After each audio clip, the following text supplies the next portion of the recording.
The land between mountains and memory. They call it the land of morning calm. But that calm, I think, comes not from silence. It comes from memory, from stories folded into mountains, from wind that seems to carry the voices of generations. If you've ever stood in a pine forest in Korea at sunrise with mist curling between the trees and the sound of a distant temple bell reaching you like a whisper, you'd understand. It's not just a place. It's a rhythm, a hush, a heartbeat wrapped in time.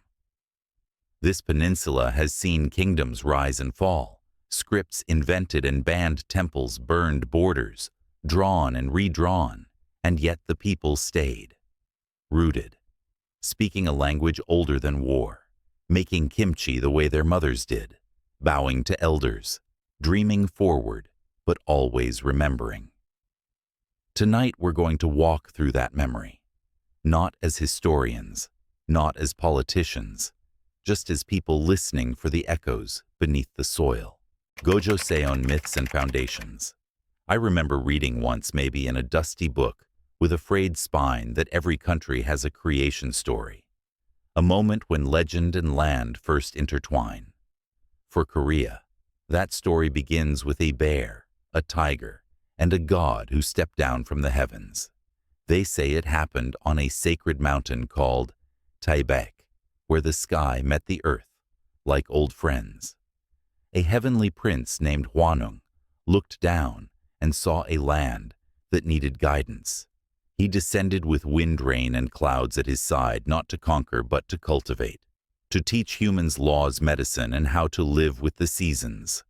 Now the tiger and the bear came asking to be turned into humans. That's what the story says. Hwanung gave them a test stay in a cave for 100 days, eat only garlic and mugwort, and avoid sunlight. The tiger gave up, but the bear endured. She became a woman, and from her and Hwanung came Dangun, the first ruler of Gojoseon, and in many eyes, the ancestor of the Korean people. Of course, we don't know if that story is true, but in Korea, truth is often woven into myth, and myth into memory. The point isn't the bear or the garlic.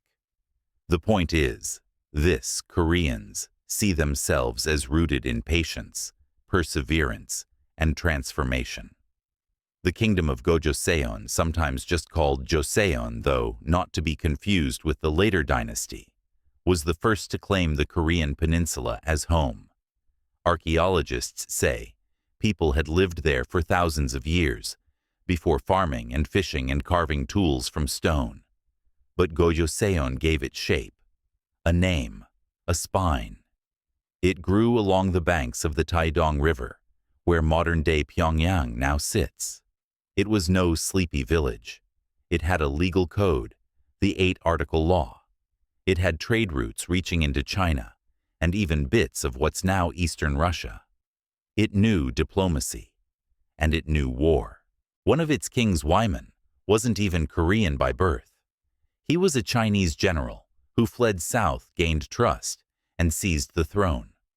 Some saw him as a usurper, others as a bridge between cultures. Either way, his rule expanded the kingdom's territory and influence. Until, of course, it attracted too much attention. Because here's the thing, when you live next to a giant, in this case ancient China, you learn to keep your head down. Or you prepare for the moment they decide your land is too tempting. In 109 BCE, the Han dynasty sent its armies across the river. It wasn't just conquest. It was calculation. The Han wanted to control trade resources and strategic points across the peninsula. Gojoseon resisted. For a while it held them back, but eventually the walls fell. In 108 BCE, Gojoseon collapsed. The Han established commanderies, military outposts in the north. The most famous was Lelang, near modern Pyongyang. It became a hub of Chinese culture, bureaucracy, and influence for the next 4 centuries. Some Koreans absorbed that influence.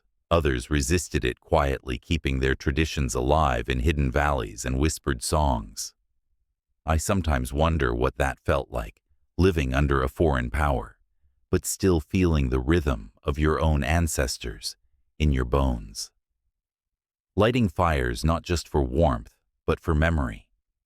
Teaching your children not just the language of officials, but the language of the soil.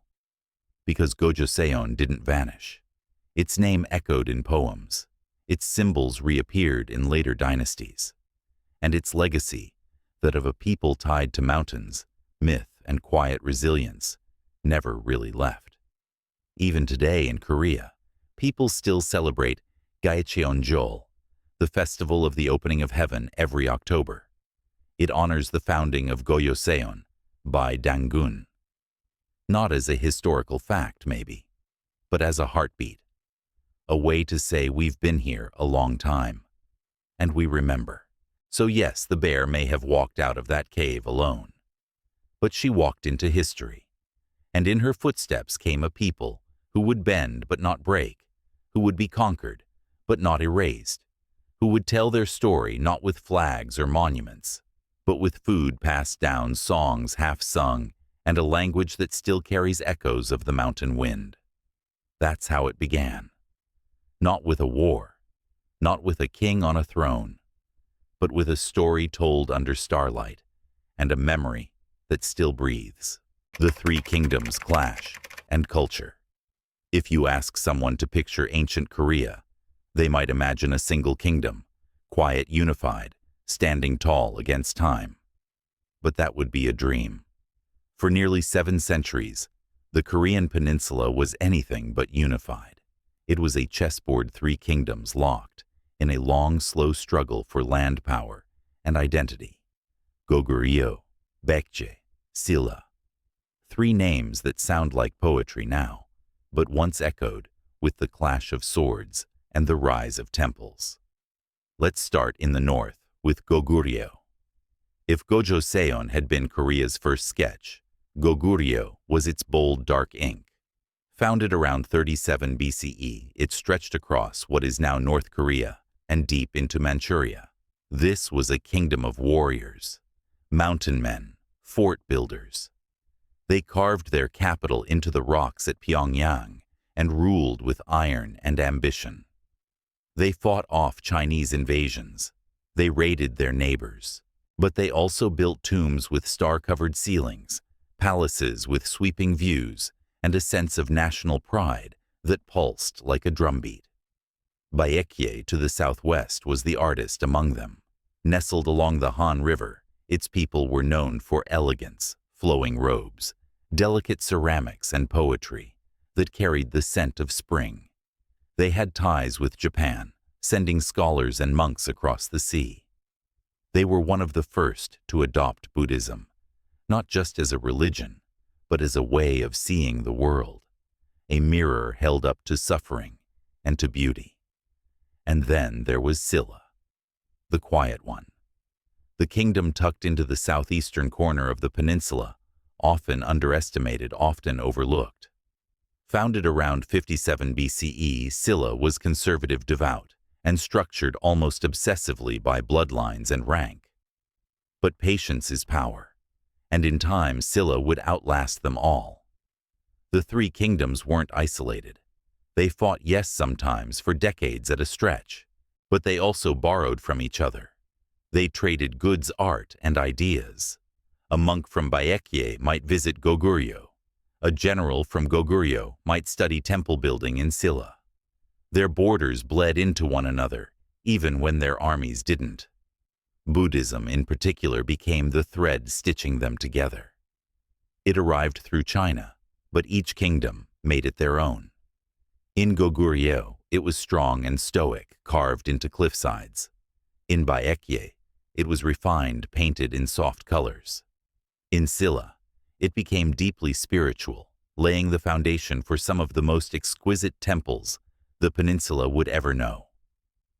Still, peace was fragile, and ambition has a long memory. Goryeo remained the most powerful for much of this period.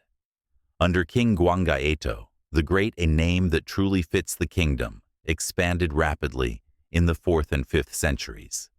He marched southwest and north, his armies swallowing territory, like waves crashing over sand. His reign marked the high point of Goguryeu's influence, and even today, he's remembered as one of Korea's greatest rulers. But power invites pressure. As Goguryeo expanded, it collided not just with Baekje and Silla, but with Chinese dynasties. The Tang especially kept a wary eye on the northern kingdom. Baekje, for its part, became a cultural beacon. It sent Buddhism to Japan. It helped shape Japanese writing and architecture. But at home, it struggled to defend its borders against both Goguryeo and Silla. And inside its palaces, court intrigue and shifting loyalties made things fragile. Silla, meanwhile, waited. It built alliances. It studied its rivals. And when the moment came, it struck with quiet precision. The real turning point came in the 7th century. Silla formed a powerful alliance with Tang China. Together, they launched a series of campaigns that would shatter the balance of power on the peninsula. In 660, Baekje fell. Its capital burned. Its royal family scattered. Some fled to Japan. Others disappeared into legend. Then, in 668, Goryeo collapsed under the weight of invasion and internal decay. What had once seemed invincible, its mountain fortresses, its warrior kings, crumbled into memory. Silla had won. But it wasn't just a military victory. It was the first time most of the Korean peninsula had been unified under one rule. For the first time, there was a single crown resting in the capital of Gyeongju. And yet, not quite all. The northern parts of Goguryeo didn't vanish.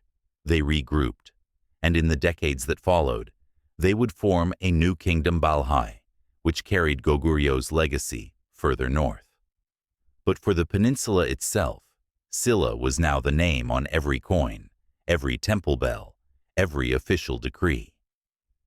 Looking back, the Three Kingdoms era wasn't just about who ruled what. It was a time of immense cultural flowering.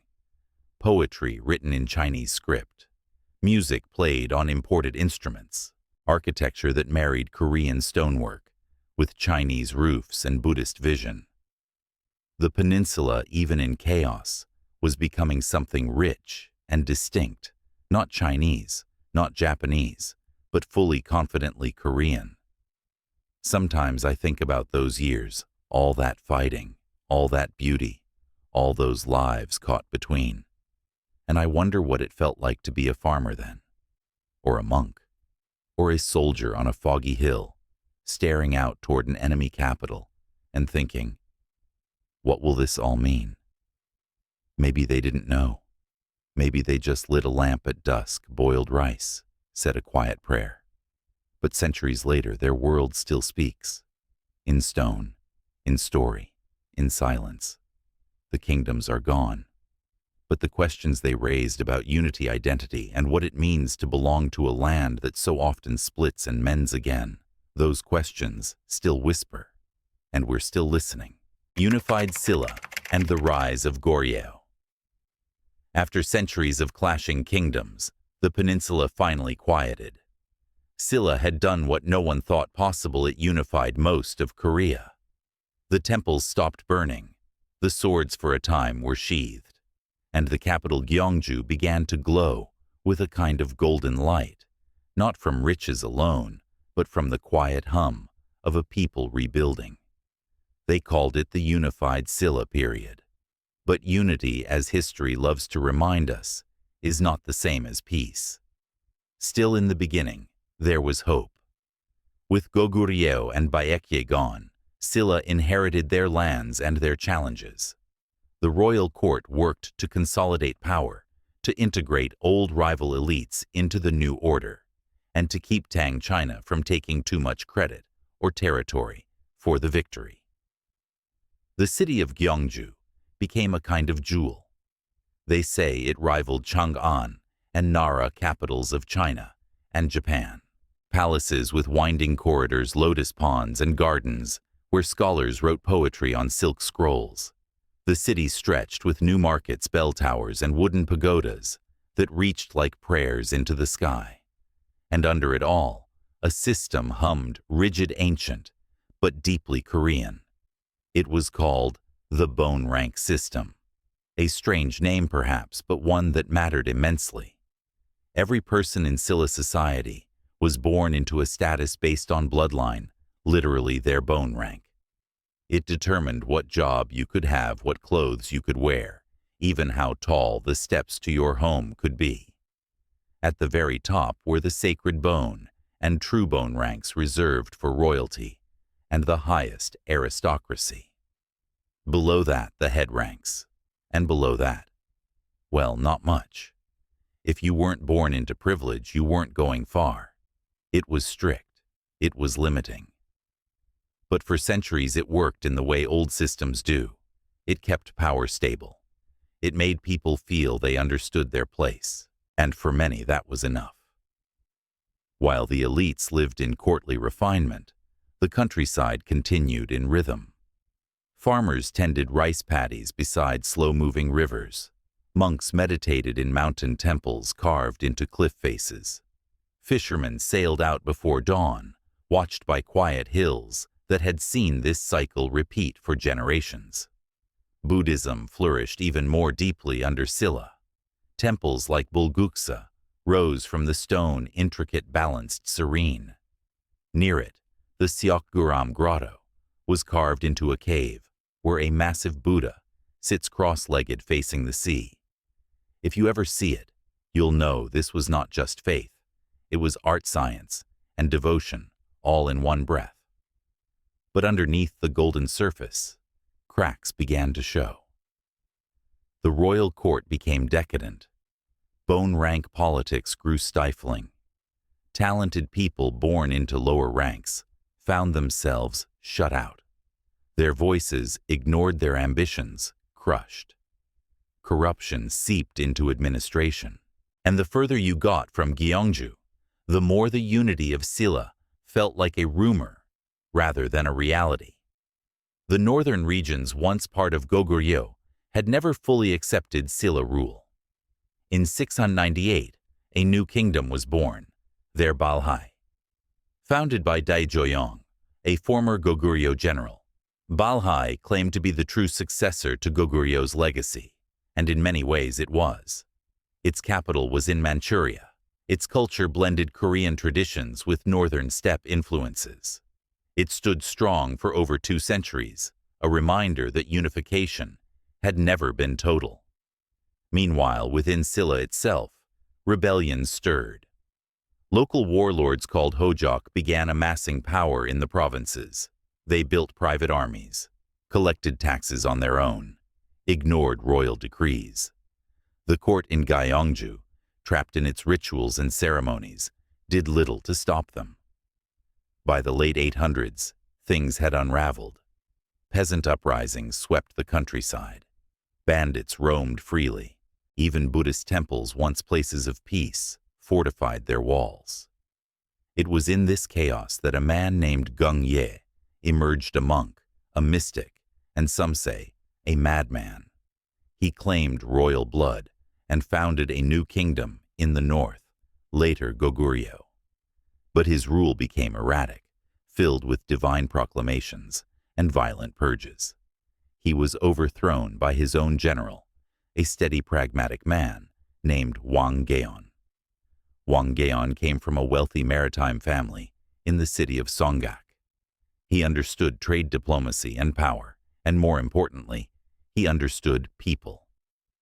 In 918, he founded the Goryeo dynasty, named in honor of Goguryeo. It would become the name foreigners would later use Korea, and eventually Korea. Wang Geon was no tyrant. He married into local families to secure loyalty. He pardoned former enemies. He moved the capital to Kaesong, and he promised something rare, a government based on talent, not just blood. By 935, Silla, weary, fractured, and out of time, peacefully surrendered to Goryeo. The unified Silla period was over, but it left behind more than ruins. It gave Korea its first real taste of unification. It built the temples that still stand. It sculpted the Buddha, who still watches the sea. And it taught a lesson the peninsula would learn again and again, that unity is precious, but fragile. That golden ages can crack, and that sometimes the most important foundations are laid in silence, far from thrones. I think of a temple stone moss-covered and half-buried, holding the weight of centuries, still standing, still listening. That's Silla, quiet, enduring, and still whispering through the hills of Gyeongju, Goryeo Buddhism books, and Mongol shadows. When Silla finally faded into history, it did not go out with fire, but with a bow, a quiet surrender, a long exhale after centuries of holding breath. Hangeul, the founder of the new Goryeo dynasty, did not stomp onto the stage. He stepped in like a man patching a cracked foundation, brick by brick, marriage by marriage, promise by promise. And for the first time in a long time, the Korean peninsula began to feel like one country again. They called it Goryeo, a name chosen to honor Goryeo, the mighty kingdom of the north that had once stared down Chinese emperors and ruled from the mountains. Hangeul wanted people to remember that strength, but he also wanted something new, a government built not just on noble birth, but on wisdom, stability, and perhaps a little mercy. He moved the capital to Kaesong, a city surrounded by hills, not too far from today's demilitarized zone. It was a strategic choice, sure, but also a symbolic one. Not southern like Gyeongju, not northern like the old capitals of Goryeo. A center, a balance. And for a while, it worked. Goryeo became a place of scholars and scribes, monks and merchants. Buddhism continued to thrive. Temples blossomed across the countryside, some with vast libraries, others tucked deep into forest groves, where the sound of wind through pine trees replaced the bells. But Goryeo didn't just inherit Silla's religion. It began to shape it into something even more intricate, more philosophical, more central to public life. Monks advised kings. Buddhist rituals marked every major event. The state funded grand temple projects, including colossal bronze Buddhas and pagodas that shimmered under the sun. But perhaps Goryeo's most remarkable legacy wasn't made of stone. It was made of wood and ink. You see, in the 11th century, long before Gutenberg printed his Bible, Korean monks were carving wooden blocks, tens of thousands of them, to preserve the Buddhist scriptures. It was called the Tripitaka Koreana. Over 80,000 wooden printing blocks, each hand-carved, with perfect Chinese characters. No mistakes, no shortcuts. It took decades. It was burned by invaders. And then, it was done again, better, cleaner, truer. Even today, those blocks are still there in Hangeul Temple, stacked in halls, designed to control temperature and moisture with almost supernatural precision. You can visit them.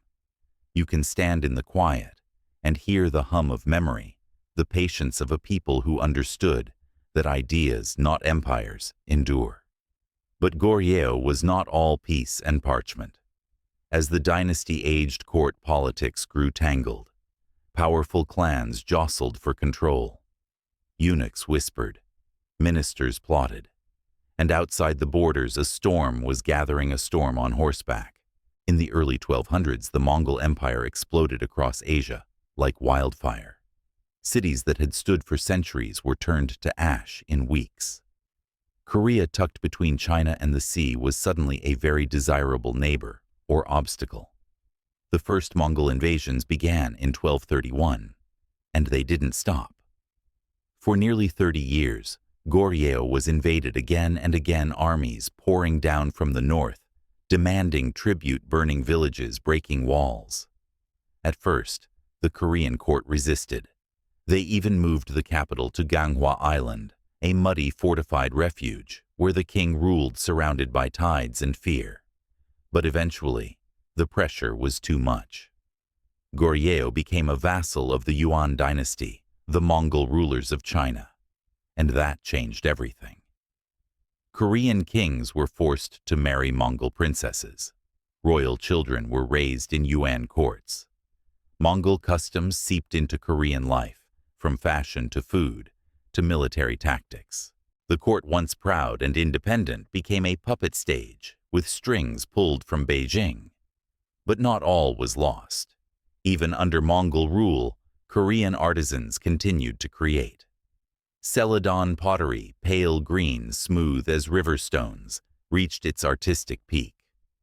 Delicate cranes and lotus flowers were etched into bowls that looked like they'd been made for the moon. And there were quiet acts of resistance. Monks who refused to chant in Mongolian, scholars who hid texts, farmers who passed down stories of the real Korea in songs sung to children at night. By the mid-1300s, the Mongol grip began to loosen.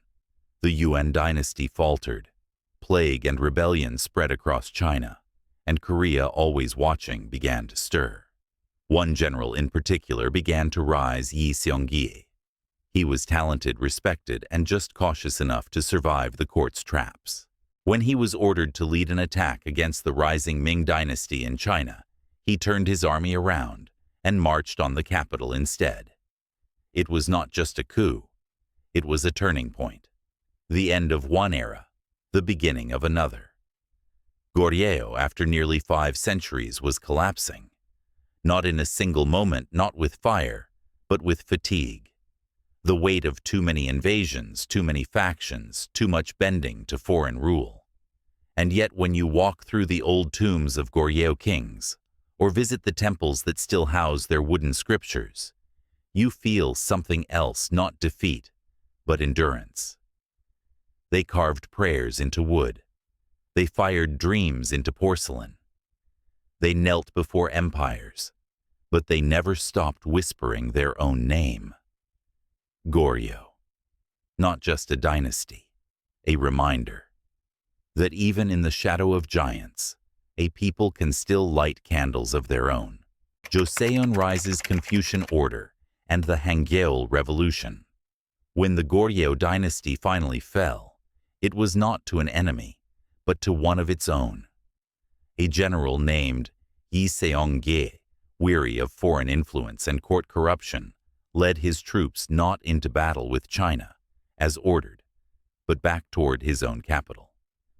Quietly, decisively, like a man who had made up his mind long ago. In 1392, he founded a new dynasty, Joseon. The name was an old one drawn from the early kingdom of Gojoseon, reaching back into myth, but the vision was new. If Goryeo had been shaped by Buddhism, Joseon would be defined by Confucianism. If Goryeo had lived in the shadows of Mongol emperors, Joseon would claim its own spotlight. The peninsula would now be ruled not just by a royal family, but by an ideal. Confucianism, imported centuries earlier from China, was not a religion, not quite. It was more like a worldview, a code, a belief that society worked best when everyone knew their place, parent and child ruler, and subject elder and youth. Harmony, not glory. Duty, not desire. Yi Seong-gi now. King Taejo knew that power without philosophy was fragile. So he and his advisors set to work rebuilding the state from the ground up: schools, laws, rituals. Even the calendar was reset to reflect the dynasty's beginning. It wasn't just a new government. It was a new rhythm for life. They moved the capital to Hanyang, today's Seoul. Nestled between mountains and rivers, it was chosen not just for strategy, but for symbolism. It felt like a center, a place where past and future could meet. Palaces rose elegant but orderly. Scholar officials replaced warrior kings. The military was shrunk, the bureaucracy expanded. Men were judged by their knowledge of Confucian texts, not their bloodline. The state exam became the key to success. A boy born in a humble home could, in theory, rise to great heights if he memorized enough, studied enough, served loyally enough. But theory and reality don't always match. While some rose, many others found themselves locked out. Women especially were pushed deeper into the home. Under Confucian values, their roles narrowed. Daughters were taught obedience, modesty, and silence virtues that left little space for ambition. Still, the system brought stability.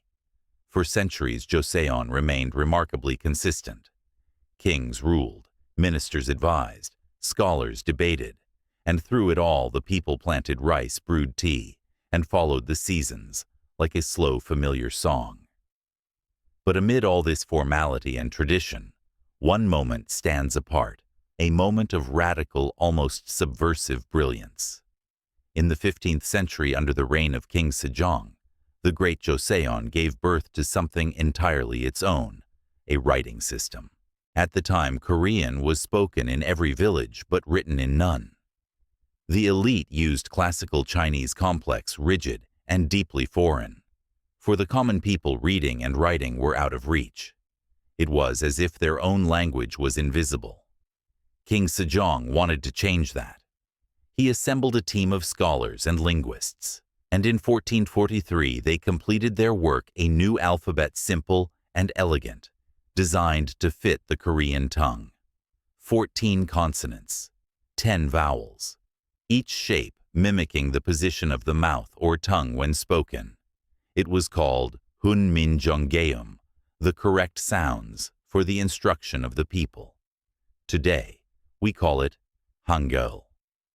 At first, the idea was met with resistance. The aristocracy sneered. A script for women and peasants, they called it. But Sejong didn't back down. He knew its power. With Hangeul, knowledge could travel beyond palaces. Poetry could bloom in marketplaces. A mother could write to her son. It was, in its own quiet way, a revolution. And Sejong wasn't done. His reign was marked by invention, rain gauges, sundials, astronomical charts. He promoted science, music, and fairness in law. He reduced corporal punishment. He commissioned medical texts and farming manuals. For a time, it seemed Joseon might truly become a land where learning lifted all boats. But no golden age lasts forever. After Sejong's death, the court grew more rigid. Confucian ideals hardened into orthodoxy. Factions formed, conservative versus reformist, and political purges followed. Scholars were exiled. Some were executed. The bureaucracy that had once promised merit now became a maze of favoritism and fear. Still, the foundations held. Villages thrived. Families passed down, not just property, but proverbs. Rice paddies gleamed under summer skies. Children learned to bow, to listen, to honor ancestors whose names were spoken at quiet altars. Joseon was not a land of empires or endless conquest. It was a land of balance, of slow mornings, careful words, and beliefs that stretched like threads across generations. And beneath it all, etched into wood blocks, scribbled in margins, carved into temple walls, Hangeul began to spread. Quietly, patiently, like the alphabet was waiting for its moment. It would come, but not yet. For now the kingdom stood proud but cautious, orderly, but tense, watching the sea, watching the sky, waiting for the next gust of history to shift the balance once again.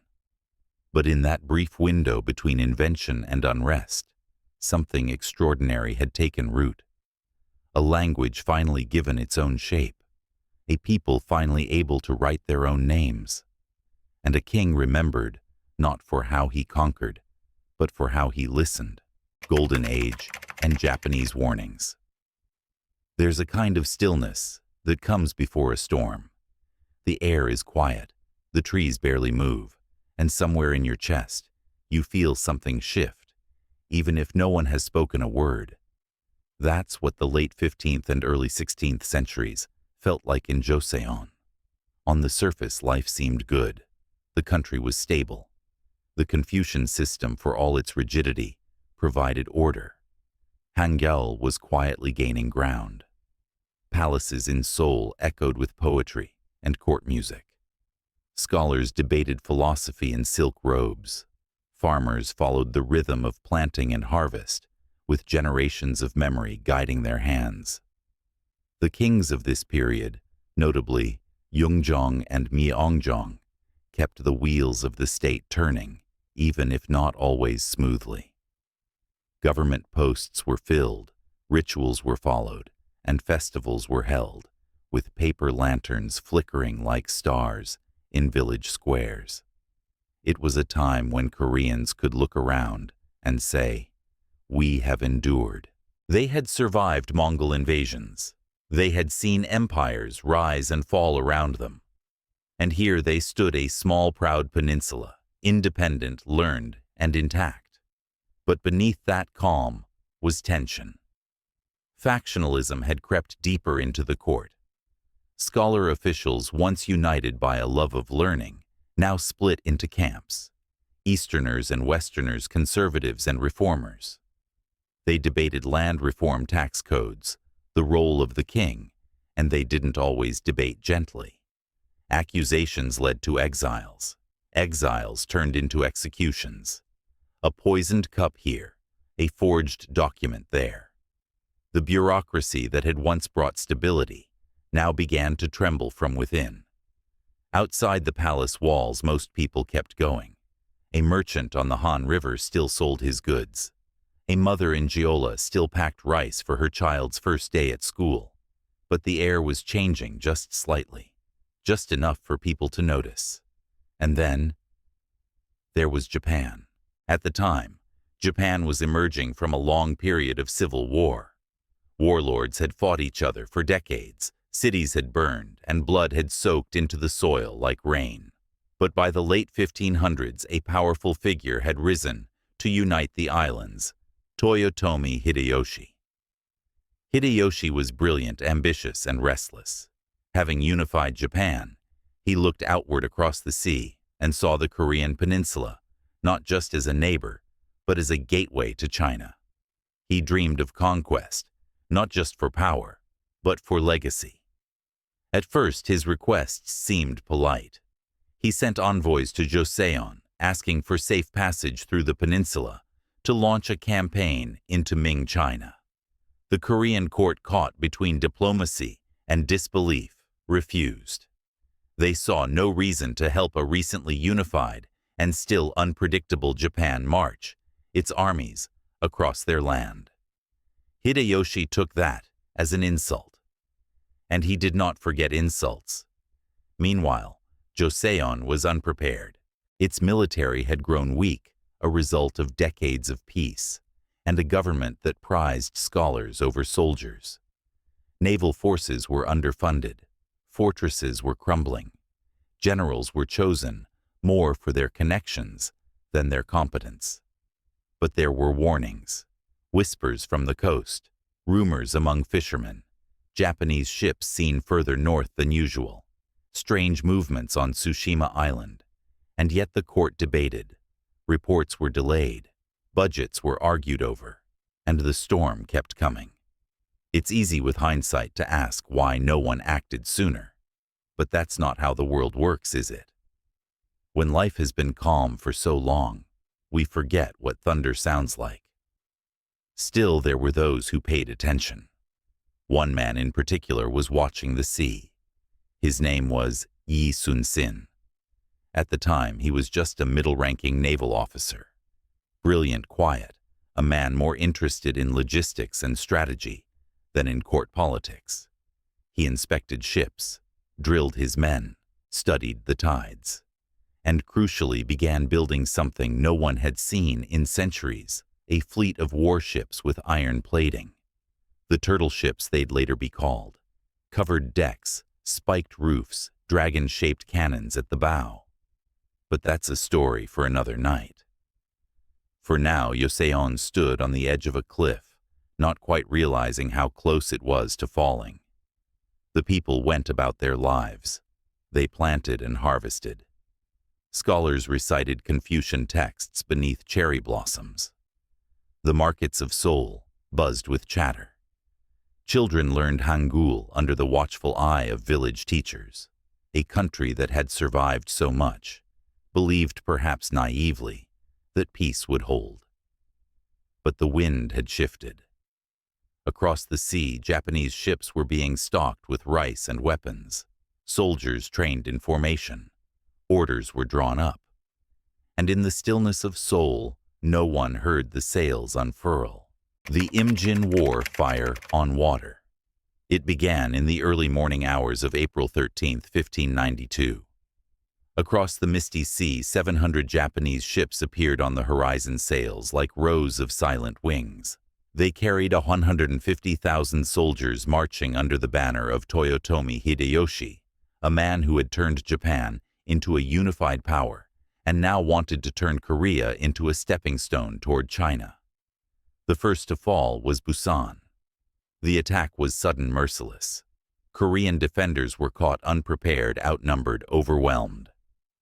Within days, Japanese forces had taken the city and begun marching north, carving through the peninsula like a blade through silk. Fortresses fell, villages burned, refugees poured into the hills. At the royal court in Seoul, confusion reigned. Messages contradicted each other. Ministers argued over whether to stay and fight or retreat. In the end, the king fled north, abandoning the capital to advancing Japanese forces. The people left behind wrapped their valuables in cloth, clutched their children, and prayed to ancestors for safety. And then, when all seemed lost, the sea answered. From the southern coast, a quiet man with sharp eyes and an iron mind stepped into history. Admiral Yi Sun-sin. He had been preparing for this. While others debated policy and pay grades, he had been drilling sailors, reinforcing ships, and most famously designing a new kind of warship, the turtle ship. Covered in iron plates, bristling with spikes and topped with a dragon's head that belched smoke, it was like nothing the Japanese had ever seen. But Yi didn't rely on myth or intimidation. He relied on precision. In battle after battle, he led a vastly outnumbered Korean navy to victory. At Okpo Sacheon Hansan Island, his ships struck with the precision of a scholar's brushstroke. He studied the tides. He set traps. He moved silently at night, then struck at dawn. By the end of 1592, he had destroyed over half of Japan's naval fleet and had not lost a single battle. The sea, which had once brought invasion, now became Korea's shield. Still on land, the Japanese advance continued. Cities like Daegu and Cheongju fell. The capital Seoul was occupied. Buddhist temples were turned into barracks. Sacred texts were burned. Artwork was looted and shipped back to Kyoto. But the people fought back, not just soldiers, but monks, farmers, women with blades hidden in baskets of rice. Guerrilla bands rose in the countryside. They ambushed supply lines, sabotaged roads, sheltered the wounded. They called themselves righteous armies, and they carried not just weapons, but fury. Then came an unexpected ally, Ming China. Alarmed by Japan's aggression and eager to defend its vassal state, the Ming sent troops across the Yalu River. Their arrival helped turn the tide. Battles grew bloodier. The front lines shifted. Victories were won, then lost, then won again. Winter came. Supplies ran thin. Disease spread. The war dragged on. In 1593, a fragile truce was declared. Japanese envoys negotiated with Ming officials, but Hideyoshi had no intention of stopping. In 1597, war resumed with even more brutality. Villages that had survived the first invasion were now burned twice over. Korean generals were executed. Soldiers deserted. Even Yi Sun-sin, accused falsely of treason by jealous rivals, was arrested and tortured. But the country and the sea were not done with him yet. As Japanese forces began planning a final assault, Yi was reinstated. Though his fleet had been mostly destroyed in his absence, he rallied what few ships remained, just 12, and faced down an enemy navy of over 300 vessels. At Myeongyang, in one of the most astonishing naval battles in history, he used the narrow strait and its unpredictable tides to trap the Japanese ships. The current shifted, and with it, fate. Yi's 12 battered ships, like ghosts in the mist, emerged from behind the rocks and rained fire upon the enemy. In the chaos, over 100 Japanese ships were sunk. Yi lost none. None. It's hard to describe what that meant to the people of Joseon. After years of loss and fire, here was a man who did not yield, who protected the seas when the land was lost, who fought not for glory, but for survival. In 1598, Hideyoshi died. Without his leadership, Japan withdrew. Their ships sailed back across the same sea they had once crossed so boldly. The war, 6 long years of blood and ruin, was over, but the cost was unimaginable. Hundreds of thousands dead, cities in ashes, cultural treasures gone forever, entire regions emptied of life. It would take generations to rebuild. Yi Sun-sin did not live to see the war's end. In the final naval battle, as victory was all but certain, he was struck by a bullet. Knowing that his death might shatter morale, he whispered his last words to those nearby. "Do not announce my death." And so they didn't. They covered his body. They finished the battle. And only then, as the waves quieted and the enemy fled, did they let the news spread. He died as he had lived, steady, unshaken, watching the horizon. Today his statues stand tall in Seoul. School children learn his name before they learn multiplication. His writings, calm and meticulous, are still studied by military historians around the world. But perhaps his greatest legacy is less about ships and more about spirit. When the world falls apart, when your leaders fail, when the sky darkens, there can still be someone who holds the line. Someone who says, "We're not done," and means it. Manchu invasions and the Hermit Kingdom. After the Imjin War ended in 1598, the land was quiet again, but not whole. Villages had been burned to the ground. Rice fields lay fallow. Entire generations of artisans, monks, and farmers had vanished. Roof tiles, cracked from heat, still lay scattered along the hills.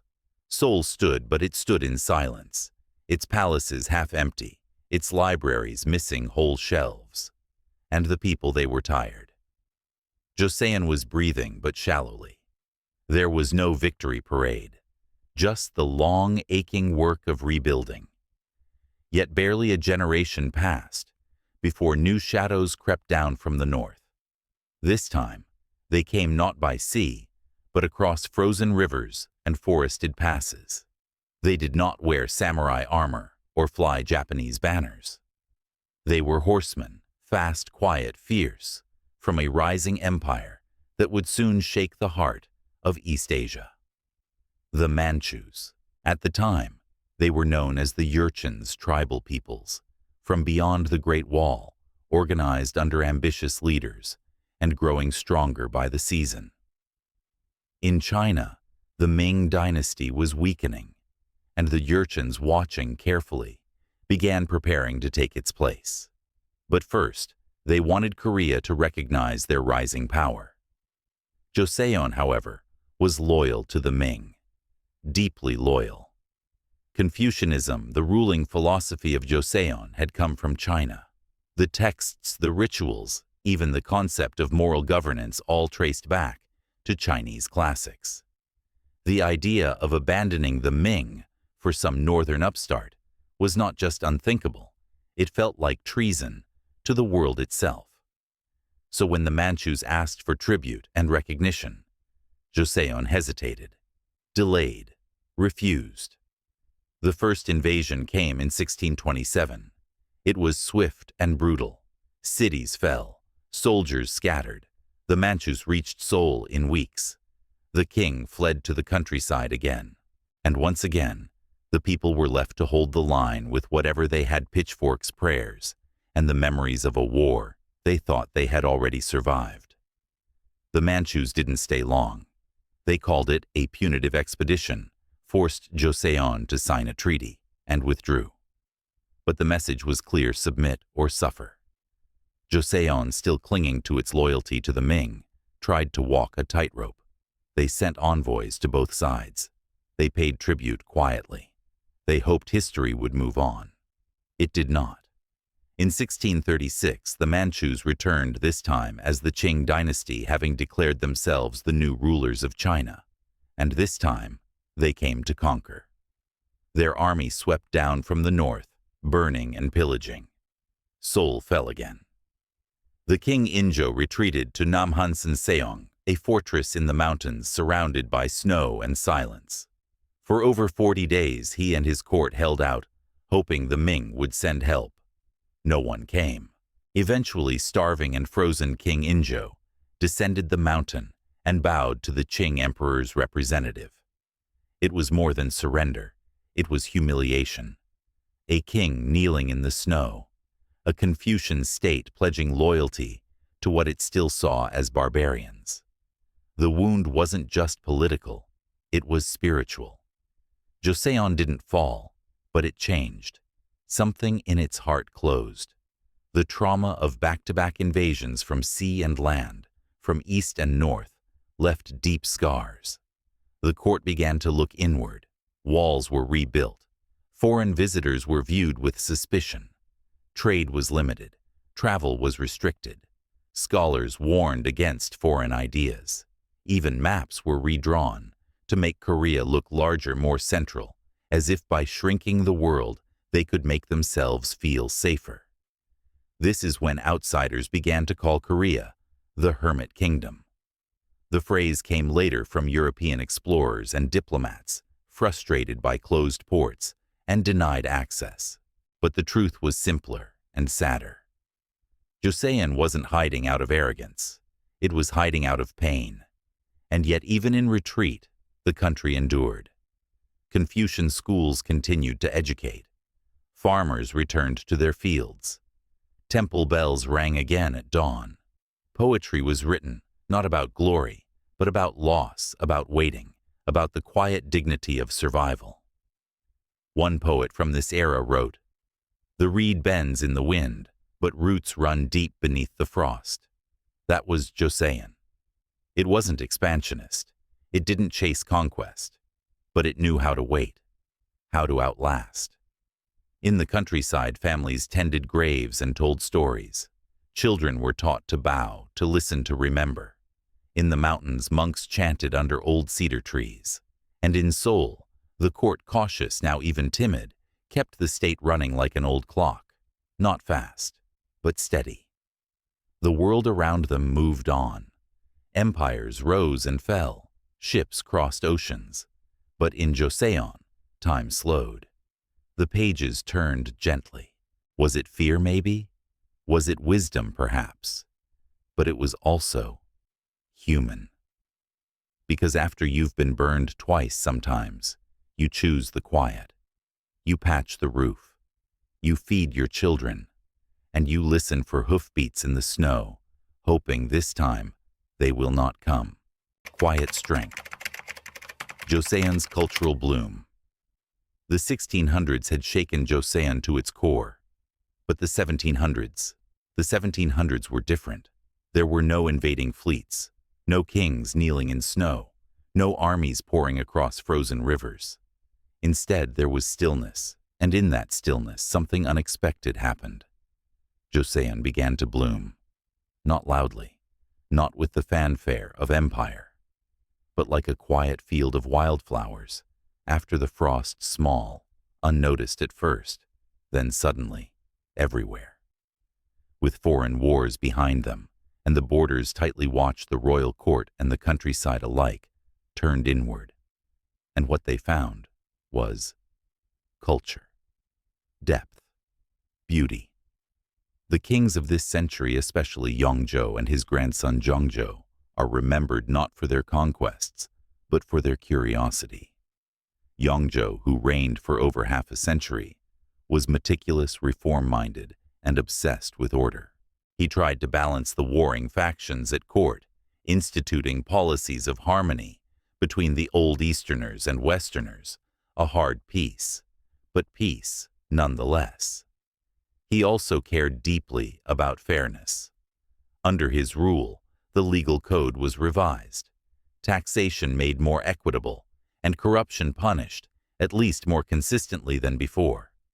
He believed that a good ruler was like a careful gardener, not flashy, not rushed, but precise and patient. And Zhongzhou. He was a scholar king. He read everything, wrote prolifically, founded the royal library Gyujanggak, not just as a storehouse of books, but as a think tank, a place where the brightest minds in the country could advise the throne, regardless of their social class. Zhongzhou dreamed of a Korea that could think for itself. He supported science, the arts, even small whispers of technological change.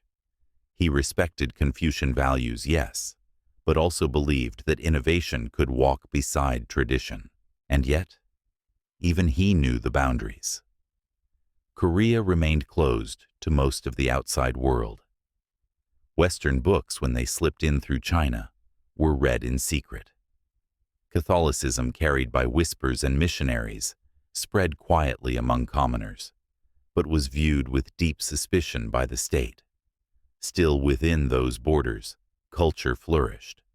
Painters captured not just kings and generals, but everyday people. A grandmother, stirring soup, a child chasing butterflies, a scholar asleep on his desk. These weren't the stylized brushworks of court formality. They were warm, intimate, real. One artist, Shin Yunbok, painted courtesans and moonlit streets. His brush moved like a musician's hand, elegant, cheeky, full of life. Another, Kim Hongdo, sketched butchers, drunks, market women, all with a gentle humor that made people smile centuries later. In poetry, the Seijo form matured 3 short lines, often ending with a twist. It was the kind of verse you could whisper over tea, or write on a fan, or murmur to yourself on a long walk home. Science, too, took root in new ways. Calendars were refined, maps redrawn with greater accuracy. Farmers' almanacs were printed and distributed, widely filled with advice on everything from planting techniques to pest control.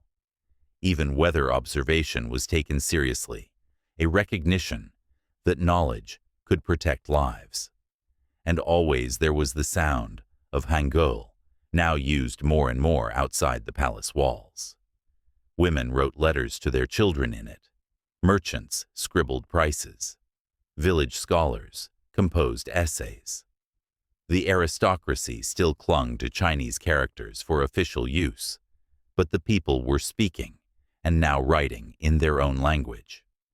Quietly, Hangeul was becoming the voice of everyday Korea. But perhaps the most remarkable thing about the 1700s was this: it was peaceful. Not perfectly. There were still droughts, famines, and the occasional riot. But compared to the centuries before, it was a gentle time, a breath between storms. And in that breath, something subtle but powerful took hold. A sense of identity. Joseon, for all its caution and hierarchy, was no longer just a Confucian echo of China. It was something distinct, its own rhythms, its own voices, its own laughter and silence. People still bowed to ancestors, still followed the seasons, still obeyed the king. But they also wrote songs about market girls and village drunks. They painted carp, leaping through waves. They told jokes in the back rooms of tea houses, and no one wrote them down, but they were remembered. This, too, is history. Not just the names of kings and the dates of battles, but the smell of ink on rice paper, the curve of a brush stroke, the way a mother hummed while tying her daughter's hair. The outside world barely noticed Korea in this century. Westerners, if they spoke of it at all, called it backwards, isolated, passive. But they missed what was happening beneath the surface: a quiet strength, a cultural confidence, a people who had survived fire and conquest and chose instead of vengeance to paint, to write, to teach. They were not loud. They did not seek empire, but they remembered. And in remembering, they built something far more durable than castles or cannons. They built themselves. Western winds and uneasy tides. For most of the 1700s, Joseon lived like a quiet house at the edge of the world. Shutters closed, incense-burning poetry recited in dim lamplight. Outside, the world was changing fast. Inside, the floors stayed swept. But doors don't stay shut forever. And by the early 1800s, someone had started knocking. At first, it was faint, a ripple in distant waters. Rumors of European ships spotted near the Chinese coast. Stories of strange priests arriving with books that spoke not of Confucius, but of Christ. New maps, new machines, new questions. Then the knock grew louder. In 1801, the Joseon court conducted its first major crackdown on Catholicism. The faith had arrived, quietly carried not by missionaries, but by Korean scholars who had studied Chinese texts translated by Jesuits. They were drawn to the ideas of equality before God, of a moral life shaped by love, not rank. For commoners, women, and those locked out of the Confucian hierarchy, it offered something radical dignity. But for the state, it was dangerous. Catholicism rejected ancestral rights, a pillar of Confucian society. It encouraged private gatherings. It preached a truth outside the king's mandate. And so it had to be stopped. Hundreds were arrested. Some were executed. Churches were destroyed. Faith went underground into cellars, into mountains, into whispered prayers, by candlelight. Meanwhile, across the sea, Japan was stirring. The Tokugawa shogunate, which had closed Japan to outsiders for centuries, was beginning to waver. In 1853, American warships, black steaming giants, entered Tokyo Bay. Commodore Matthew Perry came not to trade, but to demand it. The age of gunboat diplomacy had arrived. Japan, feeling the pressure, opened its ports and began to modernize at lightning speed. Western clothing, railroads, rifles, factories. In just a few decades, it transformed from an isolated feudal society into a hungry empire, and it began to look outward. Korea, still shut tight, was now surrounded by nations that had opened their eyes and sharpened their knives. In 1866, one of those knives came knocking. A French warship appeared off the western coast. They were retaliating for the execution of French missionaries. They sailed up the Han River, attacked a fortress, demanded negotiations. Joseon resisted. The invaders retreated. But the message was clear. The seas were no longer safe. That same year, the General Sherman, an American merchant ship, entered Korean waters without permission. It ignored orders to turn back. It sailed upriver, attempted trade, fired on locals. In the end, the ship was burned and sunk. All hands were lost. Word reached Washington, and the U.S. took note. In 1871, American warships arrived. They called it a punitive expedition. 5 ships, over 1,000 men. They captured Korean forts on Ganghwa Island and demanded a treaty. Joseon refused. The Americans left frustrated, but now watching more closely. And then came Japan again, no longer just watching, but acting. In 1875, the Uneasy incident occurred. A Japanese warship provoked a clash off the Korean coast. Japan used it as justification to send gunboats and diplomats. In 1876, Joseon was forced to sign the Treaty of Ganghwa, opening ports to Japan, granting extraterritorial rights and acknowledging Korea as an independent nation in effect cutting off its tributary ties to China. It was the beginning of something new and deeply unsettling. For centuries, Joseon had seen itself in a world shaped by Confucian logic, China, at the center Korea as a loyal neighbor and everything else, distant, disordered, irrelevant. Now that world was vanishing. Western powers were circling. Japan was no longer a fellow Confucian kingdom. It was a rising industrial force, and Joseon, once admired for its poetry and order, now looked vulnerable. Inside the palace, debates turned to shouting. Should Korea modernize? Should it cling tighter to tradition? Should it align with China or look elsewhere? Reformers wrote petitions. Conservatives burned them. Ministers were replaced, then reinstated, then executed. In 1894, a peasant rebellion called the Donghak Uprising swept through the countryside, fueled by anger over corruption, poverty, and foreign encroachment. The court, desperate, called on China for help. Japan, seeing an opportunity, sent troops as well. The two powers clashed on Korean soil. It was the beginning of the First Sino-Japanese War, and Korea was the battlefield. In 1895, Japan emerged victorious. China's influence was broken. The Joseon court, now under Japanese pressure, began to modernize rapidly. New schools, Western-style armies, telegraph lines. But it wasn't real independence. It was reorganization under a longer shadow. And then came the most brutal moment of all. In October 1895, Empress Myeongsong, the Queen, consort, a fierce opponent of Japanese influence, was assassinated in Gyeongbokgung Palace.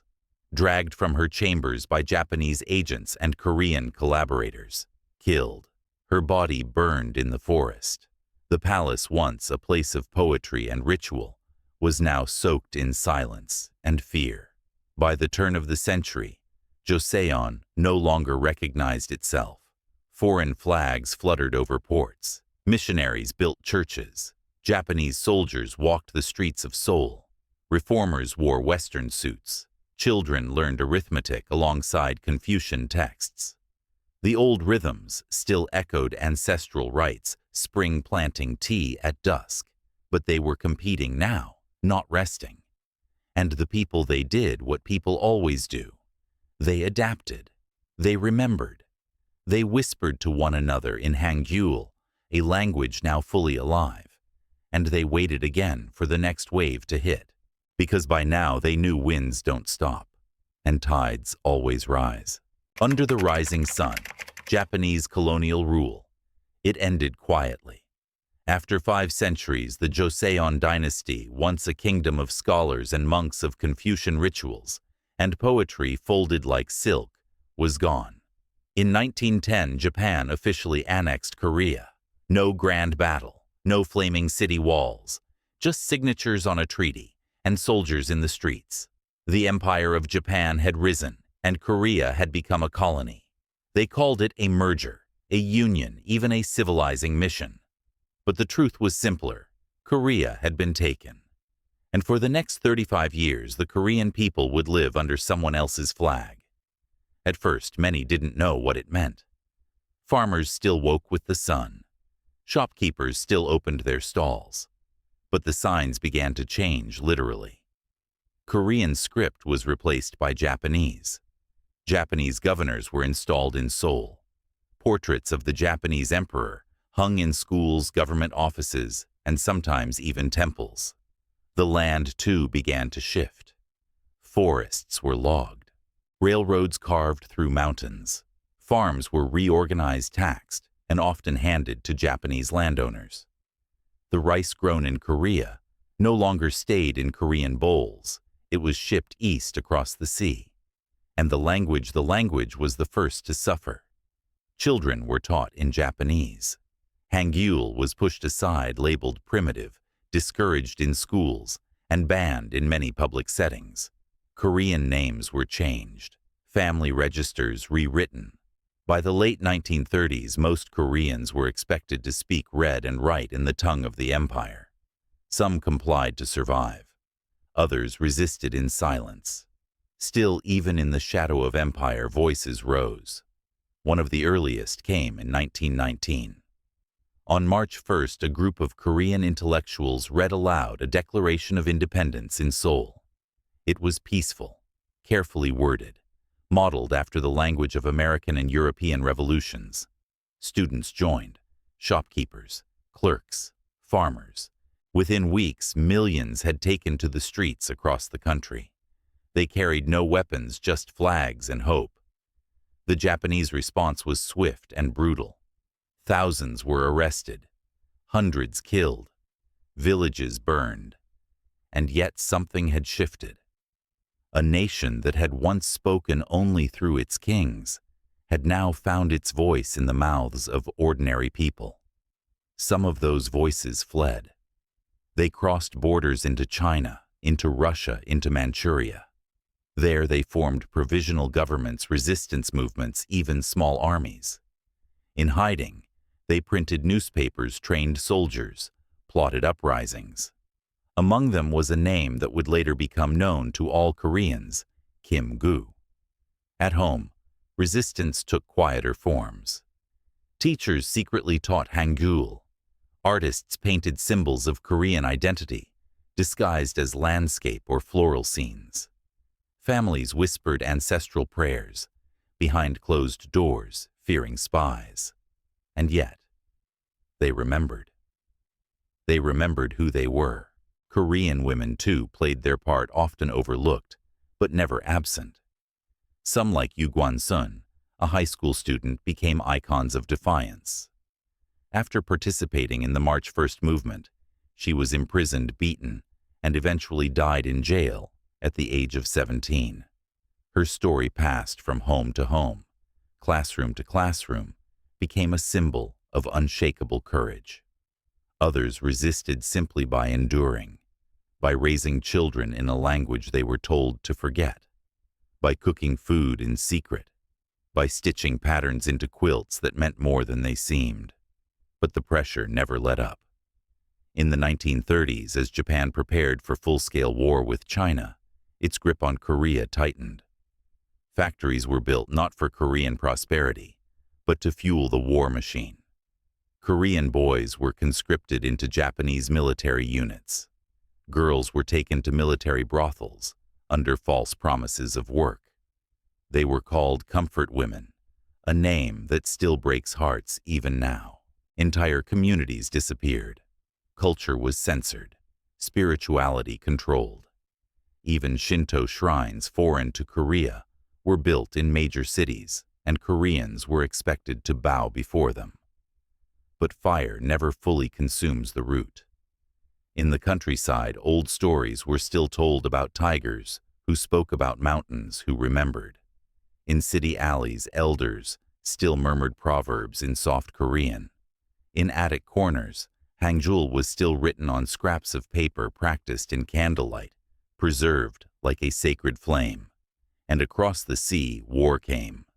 In 1937, Japan plunged into full war with China. In 1941, it bombed Pearl Harbor, bringing the United States into the conflict.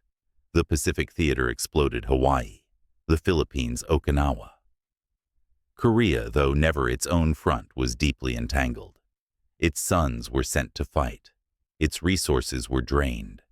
Its cities, once quiet under occupation, now pulsed with fear and the low thrum of impending collapse. And then in August 1945, 2 bombs fell on Japan, Hiroshima and Nagasaki. Just days later, Japan surrendered. The empire collapsed. The war was over. And after 35 years, Korea was on paper free. But freedom doesn't arrive like a sunrise.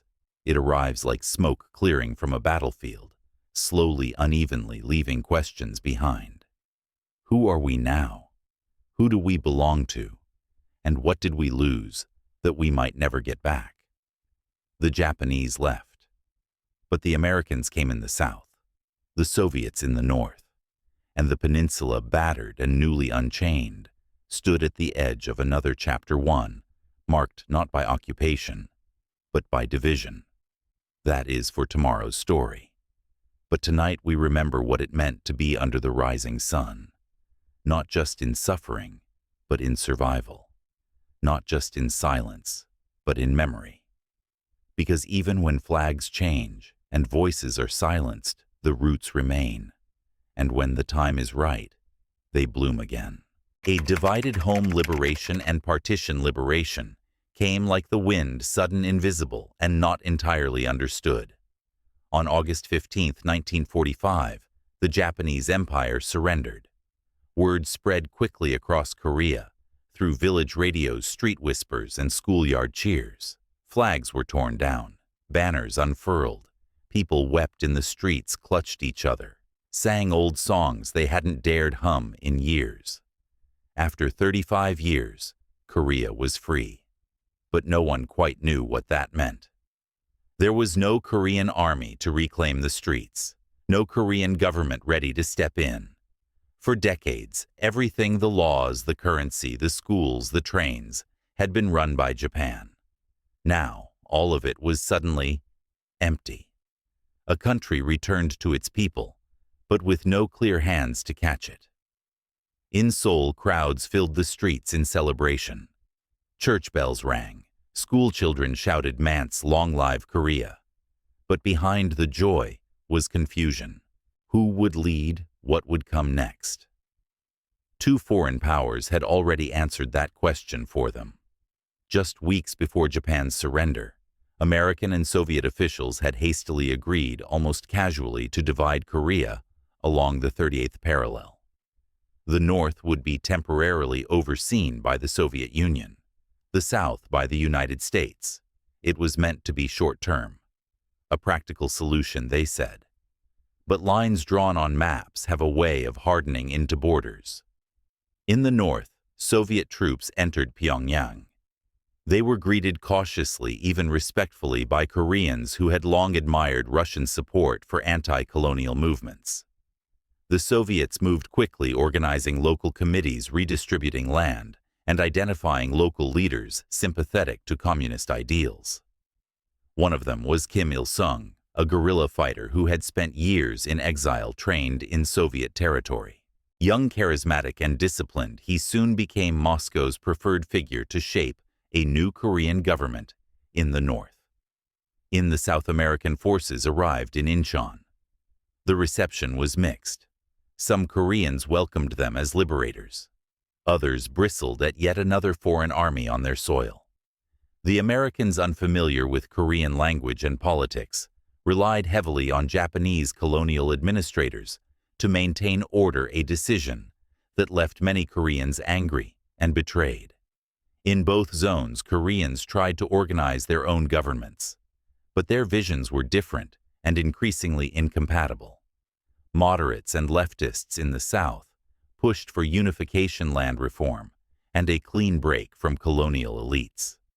Conservatives, many of them landowners and former collaborators, sought stability, American support, and a firm anti-communist stance. In 1948, after years of failed negotiations, two separate governments were officially established. In the South, the Republic of Korea, with Syngman Rhee as its first president, a Princeton-educated, fiercely anti-communist leader who believed reunification would only come through strength. In the North, the Democratic People's Republic of Korea, with Kim Il-sung as premier, backed by Soviet arms ideology and ambition. Both governments claimed to be the legitimate authority for the entire peninsula. Both refused to recognize the other. And so the line at the 38th parallel, once meant to be a temporary military convenience, became something heavier. A fault line, a scar. Families were split. A brother in Kaesong could no longer visit his sister in Seoul. A grandmother who had grown up near Pyongyang now needed permission and politics just to write a letter. Trains no longer ran north to south. Radio broadcasts drifted into static. Old friends became strangers. But for most people, life simply continued. In southern cities, students went to school in makeshift classrooms, still wearing uniforms left over from Japanese rule. Markets reopened. People bartered shared rice, whispered rumors of politics and war. Women mended clothes with fabrics saved from the colonial years.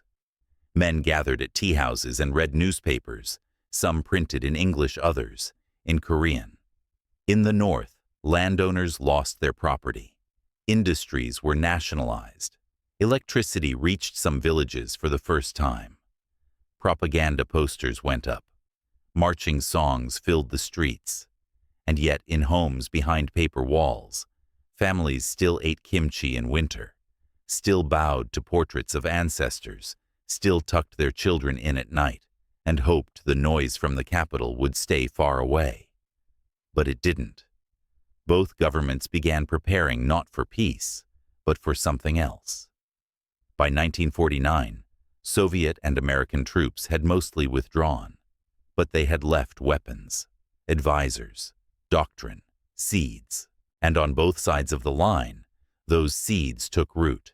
In Seoul, Syngman Rhee cracked down on leftist groups, arrests, raids, repression.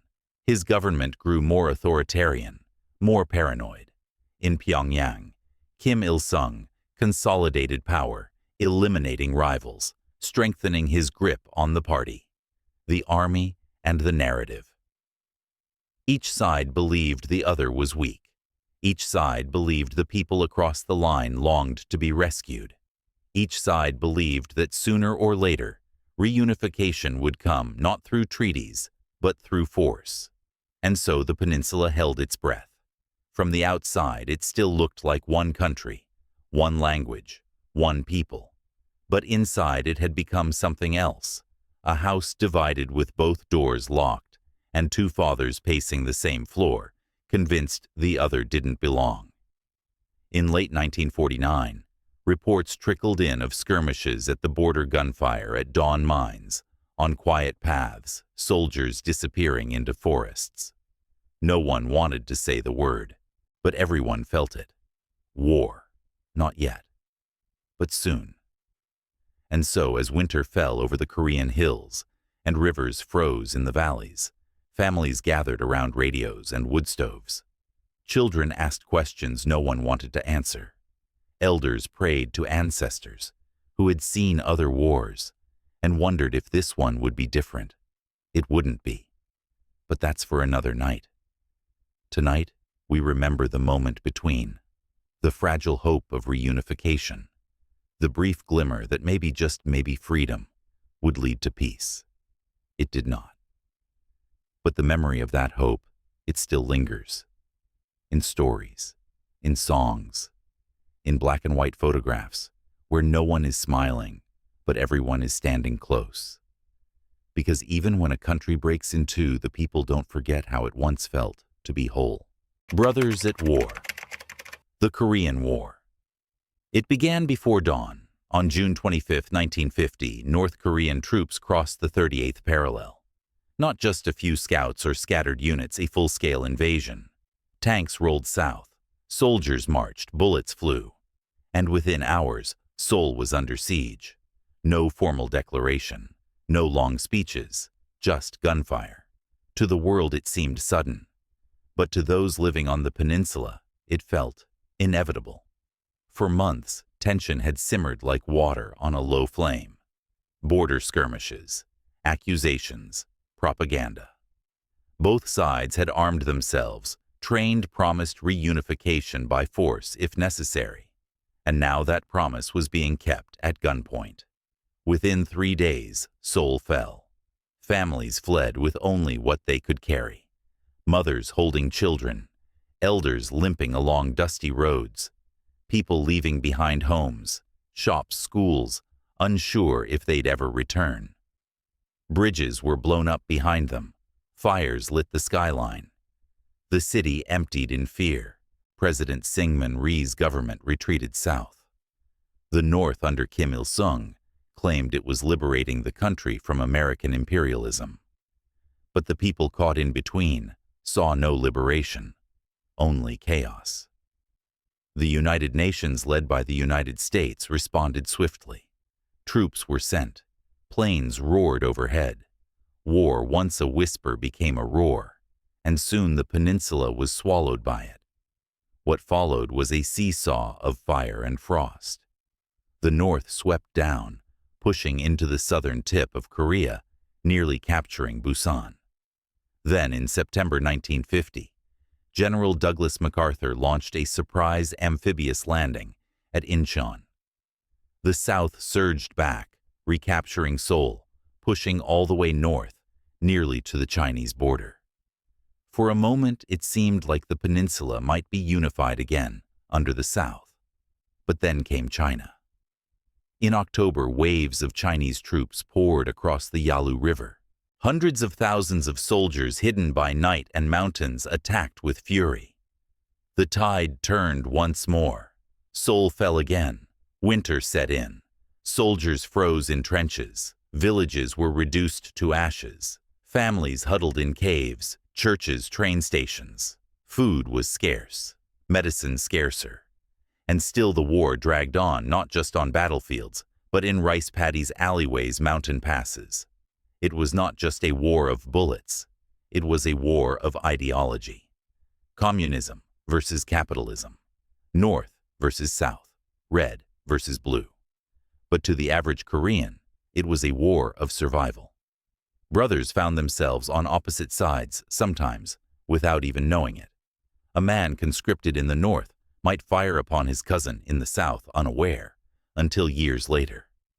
A mother who sent one son to study in Pyongyang and the other to Seoul never saw either again. There was no safe place. Air raids flattened cities. Napalm scarred the earth. Refugees flowed like rivers through valleys, sleeping under broken roofs, trading scraps for food. Children grew up with the sound of gunfire as lullabies. Whole generations lost their homes, their families, their names.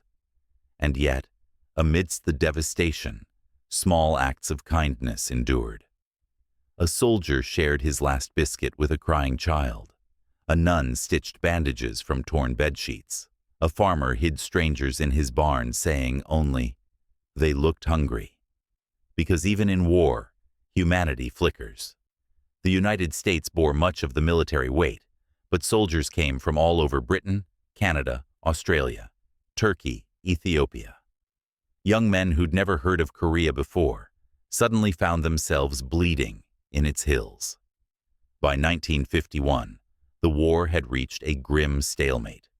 Seoul changed hands 4 times. The front line settled around the 38th parallel right where it had started. Peace talks began, but the fighting never stopped. 2 more years passed in this in-between, not quite peace, not quite total war. Mountains became fortresses, rivers ran red, and the people, they endured. On July 27, 1953, an armistice was finally signed. Not a peace treaty, just a ceasefire. The guns fell silent. But the silence was not relief. It was exhausted. The Korean peninsula remained divided, 2 nations, 2 governments, 2 destinies. A demilitarized zone, or DMZ, was drawn, a 2.5-mile wide stretch of barbed wire and landmines separating north and south. A no man's land in a homeland, and it is still there today. The war never officially ended. Over 3 million people had died, soldiers, civilians, children. Entire towns vanished, whole families disappeared. And yet many in the world called it the Forgotten War. But not in Korea. There it was, unforgettable. Ask any elder who lived through it, and you'll see it in their eyes, that flicker of memory, the hunger, the smoke, the long cold walks south. Ask any child born just after, and you'll hear it in their lullabies, songs of longing, of reunions imagined, but never held. This was not just a war between armies. It was a war that cracked the spine of a nation, and the echo of that crack still carries.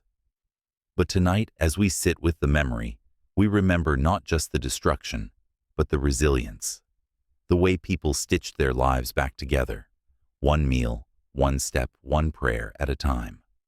The way laughter slowly returned, cautious quiet, but real. The way even now hope refuses to vanish. Because somewhere in an old house near the DMZ, a candle is still lit every Chuseok, waiting for a brother who never returned.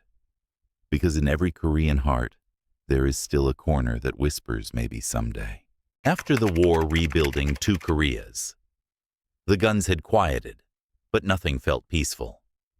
The Korean War had ended with an armistice, not a treaty. A line was drawn wide and still smoking, and two Koreas stood on either side watching, waiting, grieving. North of the 38th parallel, Pyongyang became the capital of the Democratic People's Republic of Korea, led by Kim Il-sung. South of it, Seoul remained the heart of the Republic of Korea with Syngman Rhee at the helm.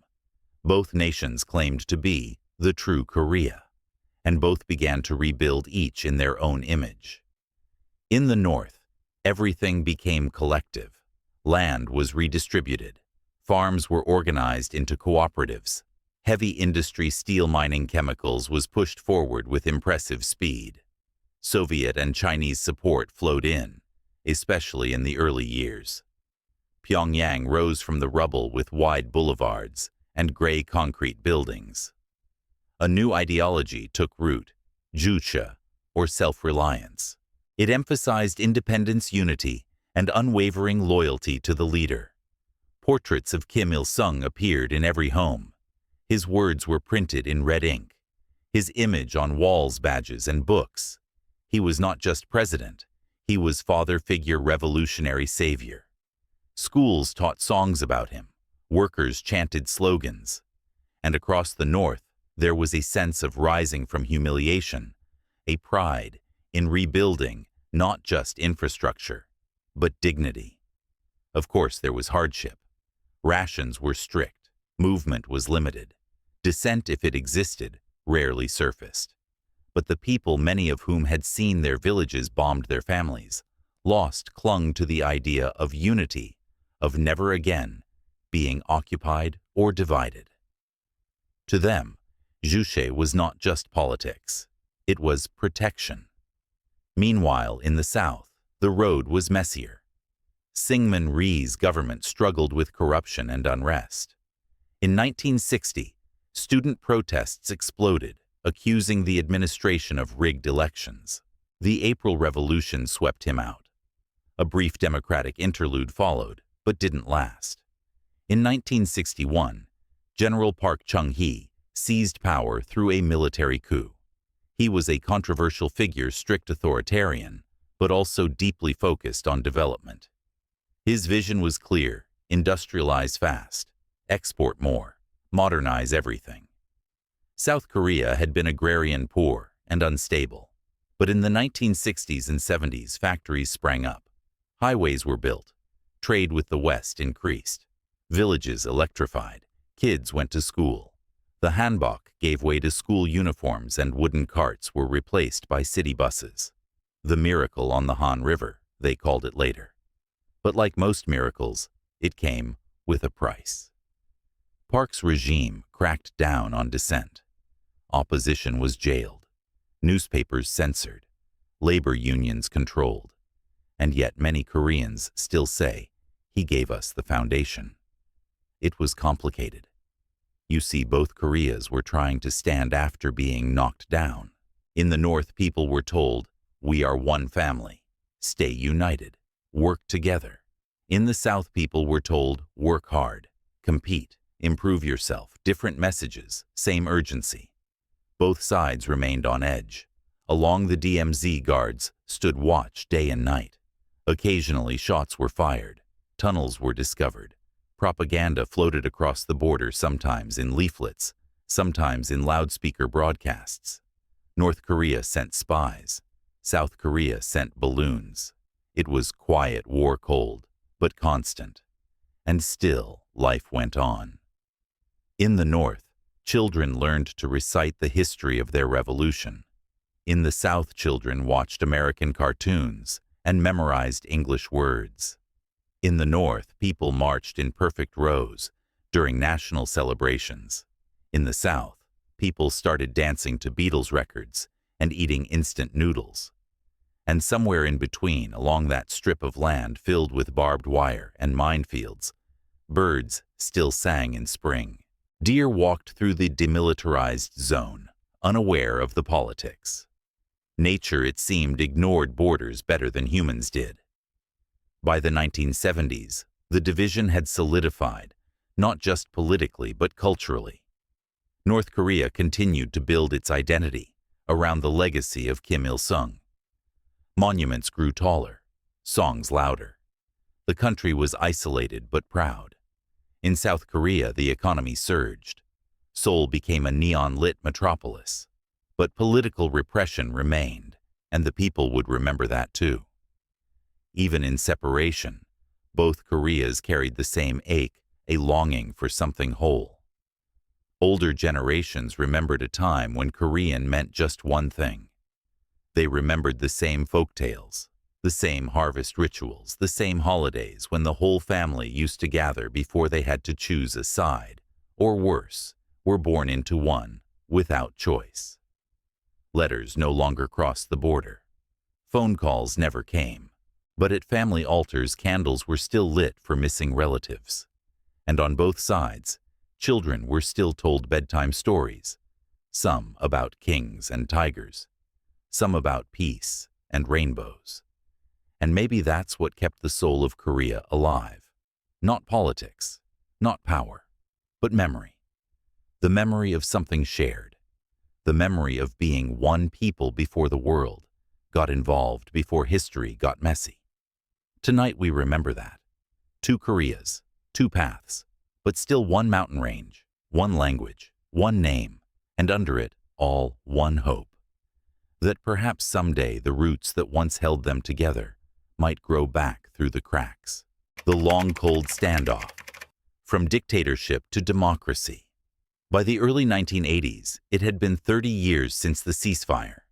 30 years of silence without peace, of staring across barbed wire fences, of building futures apart. North and South Korea had settled into separate rhythms. But neither side was standing still. In the North, Kim Il-sung remained firmly in charge. He had become more than a leader. He was a living symbol. His image was everywhere in schools, on stamps carved into stone. A calendar year could begin and end with celebrations of his birthday, his military victories, or the latest political congress. The North Korean state cultivated unity through reverence. It emphasized self-reliance, loyalty, and national pride.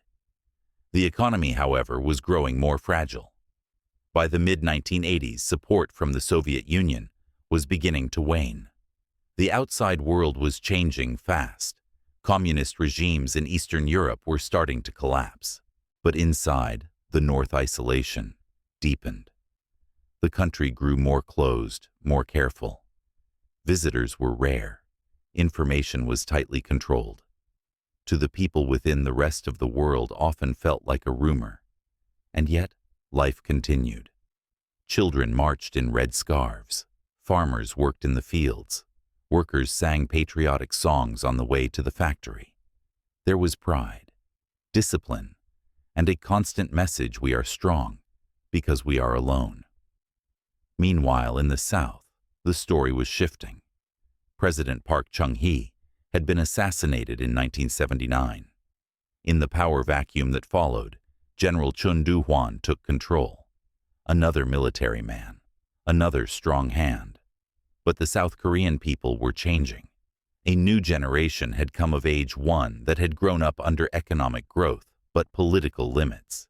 They had studied in universities, watched foreign broadcasts, learned about other democracies, and they wanted change. In 1980, the city of Gwangju became the center of a nationwide cry. When students protested against the dictatorship, the government sent in the army. What followed was a tragedy: civilians shot in the streets, tanks rolling through neighborhoods, families grieving without answers. For years, the Gwangju uprising was officially denied, buried beneath official silence. But the people remembered, and they did not stop speaking. Throughout the 1980s, protests grew. Students marched, workers organized, journalists resisted censorship, parents wrote letters, priests and pastors opened their churches for activists seeking refuge. It was not one moment, it was a rising tide. And finally, in 1987, something broke through. Following the death of another student during police interrogation, the pressure became too great. The government conceded. Reforms were promised. A new constitution was drafted. And that year, South Koreans elected their president by direct vote for the first time. Democracy, once a dream, became real. Not perfect, not easy, but real. In Seoul, newspapers began printing stories without red lines. Radio hosts took live calls. Protesters stopped looking over their shoulders. For the first time in decades, people started trusting their own voices. And while politics opened, so did culture. In the 1990s, South Korea blossomed into something new. Fashion, music, television all boomed. Seoul became not just a city of industry, but of energy. Korean dramas found fans overseas. Pop bands appeared with matching outfits and choreographed moves. The beginnings of what would later become a global cultural wave were already forming. But the North was turning inward. Kim Il-sung passed away in 1994. His son, Kim Jong-il, took over, marking the world's first hereditary communist leadership. It was presented not as change, but as continuity. The eternal president had simply moved to a different plane. His portrait stayed. His philosophy remained law. And outside the public gaze, hardship deepened. The Soviet Union had collapsed, cutting off a major source of aid. Floods devastated farmland. Crops failed. A famine began, though it would not be officially admitted. International reports trickled out, describing ration shortages, hunger, desperation. But inside North Korea, the message remained: firm, endure, trust, be loyal. Even as the South was rising, the North was retreating, guarding itself from a world it saw as dangerous, even predatory. But despite the distance, the two Koreas never forgot each other. There were gestures. In 1991, both North and South joined the United Nations at the same time. In 1994, leaders from both sides met for talks, brief, cautious, but historic. And for a fleeting moment, the idea of reconciliation shimmered. Just for a moment. In homes across the South, people began speaking more freely about cousins, siblings, or parents lost to the border. In the North, where the separation was never publicly questioned, there were whispers, rare, quiet, but real, of relatives long gone. One Korea, two paths, still facing each other. At the demilitarized zone, guards still stood stiff at attention. Guns still pointed. But behind the silence, something else had taken root. A longing, not just to reunify, but to remember each other.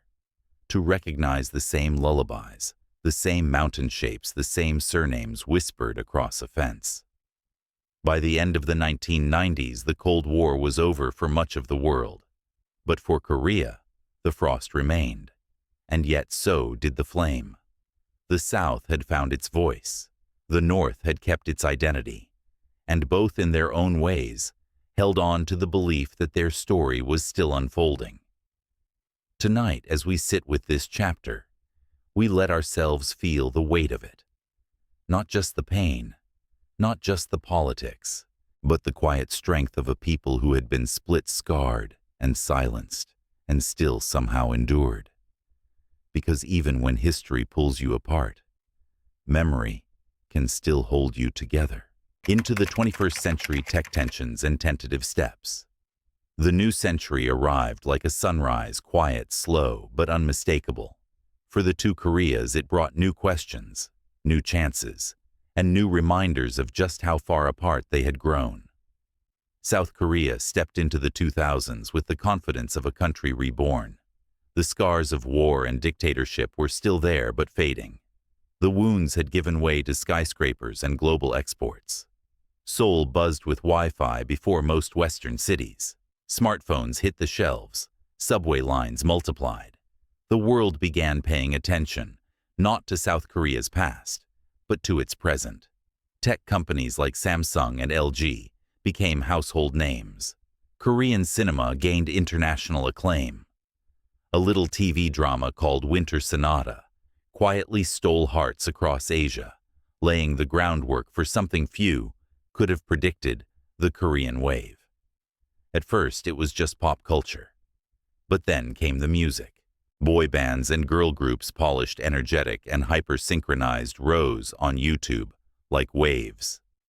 BTS, though still unknown in those early years, would later become a global name. But even before that, K-pop was already becoming a language of its own. In malls from Jakarta to Los Angeles, kids sang in Korean before they even knew what the words meant.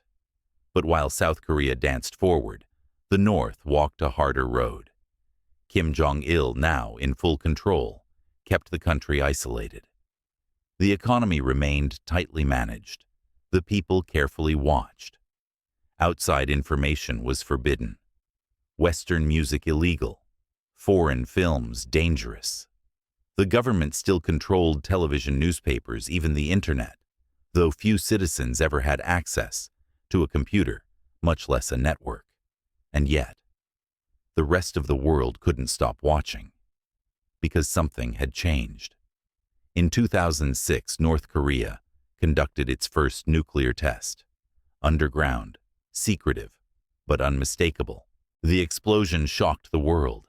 The country, so often seen as frozen in time, had crossed into a new era of weaponry. There were warnings, sanctions, emergency meetings, and another test came in 2009, then again in 2013. Each time the tension spiked. In the South, people went about their lives studying, commuting, planning their futures, but always with one eye on the North. Drills were held, shelters maintained, and politicians debated, should we be tough or try to talk? Surprisingly, there was also hope. In 2000, something historic happened. The leaders of North and South Korea met face to face. Kim Dae-jung and Kim Jong-il. Two men, two suits, two very different agendas, but one handshake. The world watched as the first inter-Korean summit unfolded. Cameras flashed. Smiles looked stiff, but real. That same year, families separated for decades were allowed brief emotional reunions. They met in conference rooms at the border, old women hugging brothers they barely recognized, fathers touching the hands of daughters grown gray with time. They cried, exchanged photos, and whispered apologies for birthdays, missed for weddings, absent for lifetimes, cut in half. It was both beautiful and heartbreaking. And then they had to say goodbye again. Still, the moment mattered. The Sunshine Policy, as it was called, aimed to thaw the frost. Trade increased. South Korea sent aid. Cultural exchanges took place. But progress was slow, fragile, easily undone. By the late 2000s, relations had soured again. In 2010, a South Korean naval ship, the Cheonan, was sunk near the border. Dozens of sailors died. South Korea blamed the North. The North denied it. That same year, artillery fire struck Yeonpyeong Island, killing civilians. Once again, the DMZ was tense. Fighters scrambled. Families packed go-bags. Old fears resurfaced. And yet, diplomacy refused to die. There were still meetings, still envoys and phone calls and cautious language. And behind it all, a strange truth. Neither side truly wanted war. Both Koreas had too much to lose now. In the North, though poor, the leadership had achieved something few nations dared: nuclear capability. That made them dangerous, but also harder to ignore. In the South, democracy had taken root, and the economy had soared. The country co-hosted the 2002 FIFA World Cup. Korean students studied abroad. Seoul became a tech giant, a pop culture hub, a modern success story. And while the threat of war never vanished, neither did the hope for peace. Because deep down, the ache remained. In both nations, the generation born after the war had grown old. Their hair turned silver. Their eyes searched the sky for answers. They had built lives in separate systems, learned to salute different flags. But when they dreamed, they still heard the same lullabies. In the 2010s, new leaders would rise. In the north, Kim Jong-il would pass away, and his young son, Kim Jong-un, would take his place. In the south, political shifts would bring new faces, new approaches, new trials. But for now, as the 21st century settled in the Korean Peninsula, stood as it always had, divided, complex, and full of memory. Two nations, one language, and a question that still lingered in every conversation, every reunion, every silence at the DMZ. Can we ever be whole again? A new generation and shifting realities. You know, there's something strange about watching history shift in real time, not through books or black and white footage, but right there on your television, live, unfolding. And in the 2010s, that's exactly what the Korean Peninsula gave us. Not just more headlines, but more moments we never thought we'd see. Let's start in the north. When Kim Jong-il died in late 2011, the world held its breath. Who would take over? What would change? The answer came swiftly. His son, Kim Jong-un, young, unknown, and by most accounts, untested. He was only in his late 20s, round-faced, always seen in tailored suits reminiscent of his grandfather's. At first, many outsiders doubted he could hold power. But he did more than hold it. He consolidated it. High-ranking officials were removed. Some disappeared. Military leaders were shuffled. And a new kind of image began to take shape. This was not the North Korea of the Cold War. It was something sharper, more theatrical. Missile launches became more frequent. Not just underground tests, but full displays rockets soaring over the sea, sometimes even over Japan. And with each new test, the world flinched. Sanctions piled on. So did threats. But Kim Jong-un's regime didn't back down. In fact, in 2017, the North claimed it had successfully tested an intercontinental ballistic missile that could, in theory, reach the U.S. mainland. That was the moment everything got very, very real. Across the Pacific in the United States, a new president had taken office, Donald Trump. And in a twist, no one predicted the two men, once trading insults on Twitter, ended up shaking hands in person.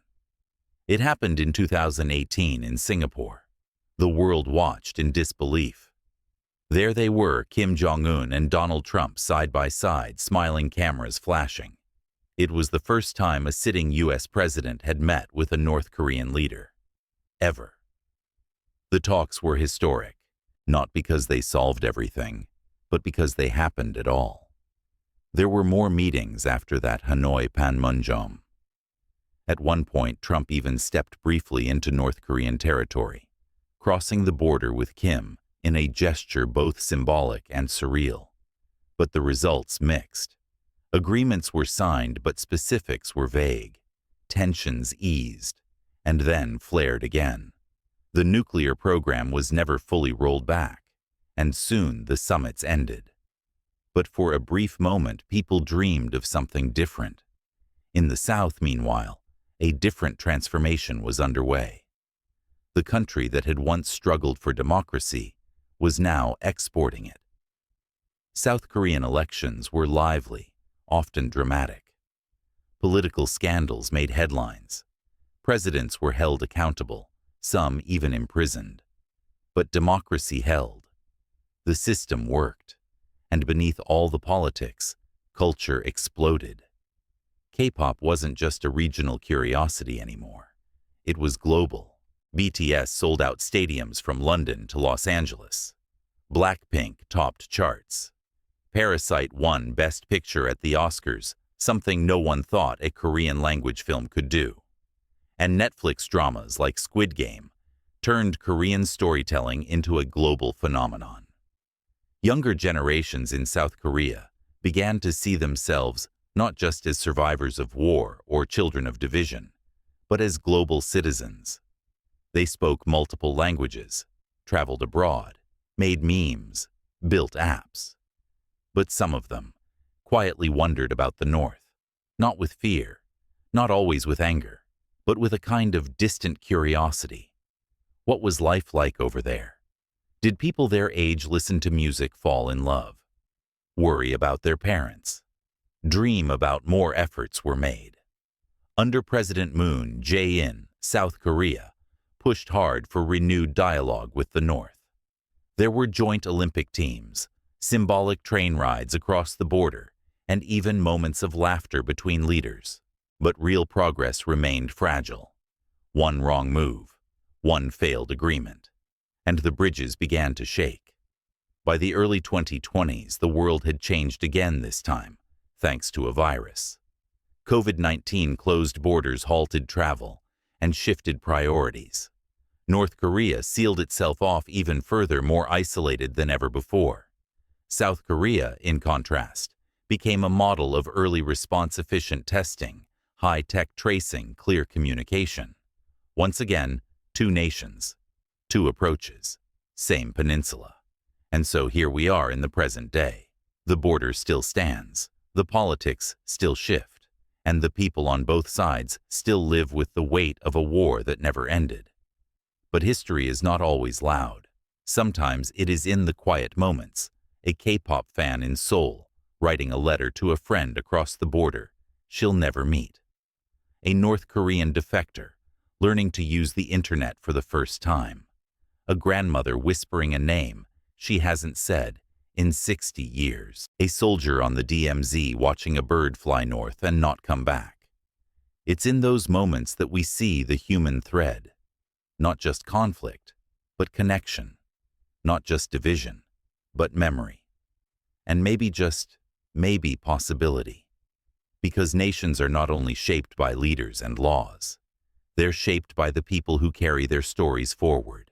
And tonight, as we pause in this chapter of Now, we remind ourselves that history is still being written, even when it's quiet, even when it's unfinished, even when we do not know what the next page will hold. Reflections on identity and memory. Across generations, some stories do not come with fireworks. They arrive quietly, like a letter in the mail or a sigh before sleep. And when it comes to Korea, both North and South, some of the most powerful stories are not written in headlines. They live in family albums, in wrinkled hands, in voices that still shake when they say the word home. By now, we're a long way from the Korean War. Nearly 3 generations have passed. Children born in the aftermath are now grandparents. And those who were children during the war, well, few remain. But if you talk to them, just sit down over tea or under the shade of a ginkgo tree, you'll hear a history not often told. One woman in Busan once said, "My brother went north to study, just before the war. He was going to be a teacher. We never heard from him again. But I still put out his favorite dish on Chuseok, just in case." And a man in Daegu told his granddaughter, "Your great-uncle was taken during the night. We don't know who did it. One day he was there. Then he was not. That was 1951. I still remember the shoes he wore." These stories do not scream. They do not demand. But they persist, passed down, like recipes and lullabies.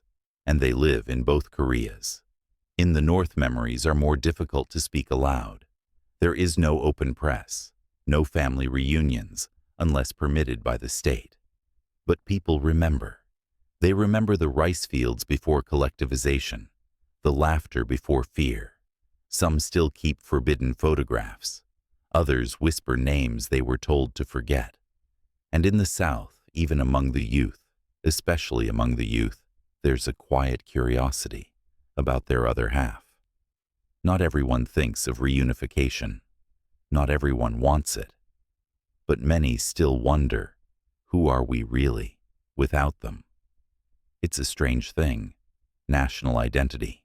It shifts like shoreline sand. The South defines itself by its democracy, its economy, its culture. The North defines itself by self-reliance, by resistance, by history, through its own lens. And yet both sing the same folk songs. Both honor ancestors the same way. Both still bow at graves on holidays. They speak the same language, though, with different accents now.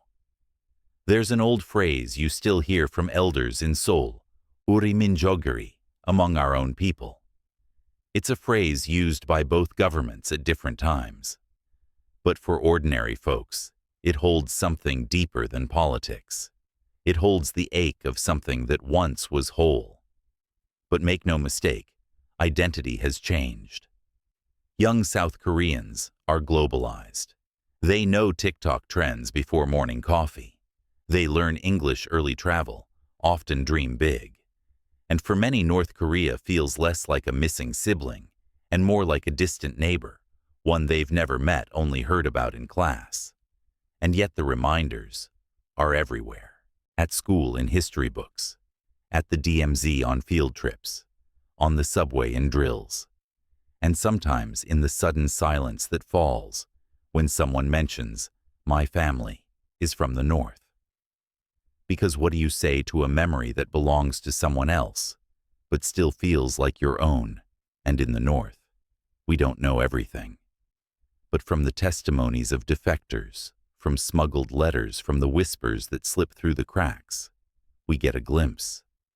A young woman once wrote, "I used to think South Koreans were the enemy, but then I watched a drama, secretly. My heart hurt, because they laughed like we did. They cried like we did. I thought maybe they are not monsters. Maybe they are my cousins." Another man said, "When I crossed the river and saw colored lights that didn't shut off at night, I thought I was on another planet. Then someone gave me a warm can of coffee, and I cried." These are not statistics. These are lives. Lives caught in a division older than they are. Lives shaped by narratives they did not choose. And yet they endure. They reflect. They wonder. In both North and South, people go about their days. They plant gardens. They listen to music. They raise children. They write poems. They laugh. They grieve. And somewhere in all of that is the story of a nation still split in two, yet somehow dreaming still of each other. You see, memory is not just about what happened. It's about what we carry. And identity is not just about borders. It's about who we become when we remember where we came from. So tonight let us pause, not with answers, but with respect. For every grandmother who lights incense for a brother she lost.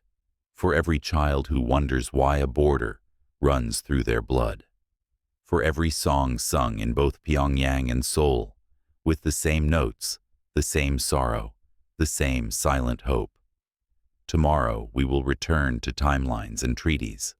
But tonight we remember the people, the quiet ones, the waiting ones, the ones who have never stopped hoping for a different ending. A peninsula remembered looking back, dreaming forward. And now, as we close the last page of this long story, we pause for a moment. Not to say the end, because history, as you know, never really ends, but to take a breath, to look back, to remember. From ancient kingdoms carved into mountain valleys, to swords traded for pens and dynasties built on both, from foreign invasions to inner resilience, from war and ashes to lights that dance across Seoul at midnight, from whispered prayers in the north to stadium cheers in the south.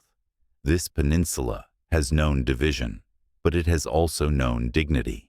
It has known silence, but also song.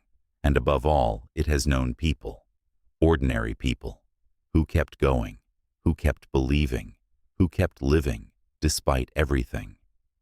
You and I, we were not there for every moment, but somehow, through stories, we carry pieces of it, in what we remember, in what we choose to pass on, in what we still hope for.